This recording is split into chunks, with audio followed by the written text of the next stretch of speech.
परी की कहानी। एक दूर दराज के जंगल में जहां रंग बरंगे फूल खुलते और खूबसूरत परिंदे चहचहाते थे, एक खूबसूरत परी रहती थी जिसका नाम नूरी था।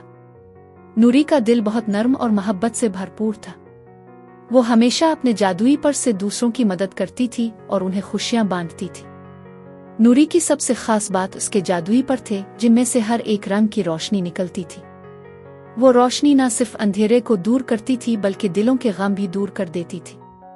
नूरी हर रात चांदनी की रोशनी में जंगल के दरख्तों के बीचों बीच अलिफाती और अपने परों की चमक से जंगल को रोशन कर देती। एक दिन नूरी ने जंगल में एक छोटे से गांव का रास्ता इख्तियार किया। वहां इसने देखा कि एक बच्चा जो अपनी मां के बगैर था रो रहा था। नूरी का दिल भर आया और वो फौरन बच्चे के पास पहुंची। इसने बच्चे के आंसू पोंछे और अपने जादुई पर से एक छोटी सी रोशनी का टुकड़ा निकाला। जैसे ही वो रोशनी बच्चे के दिल को छू गई, इसका गम खत्म हो गया और वो मुस्कुराने लगा।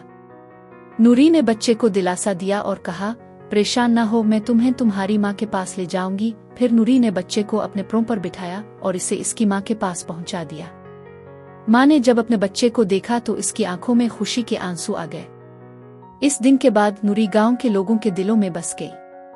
वो जब भी किसी को परेशान देखती, अपने परों की रोशनी से उनके दिलों को खुशी और सुकून पहुंचाती। गांव के लोग नूरी की मेहरबानी को कभी ना भूल सके और हमेशा उसकी तारीफ करते।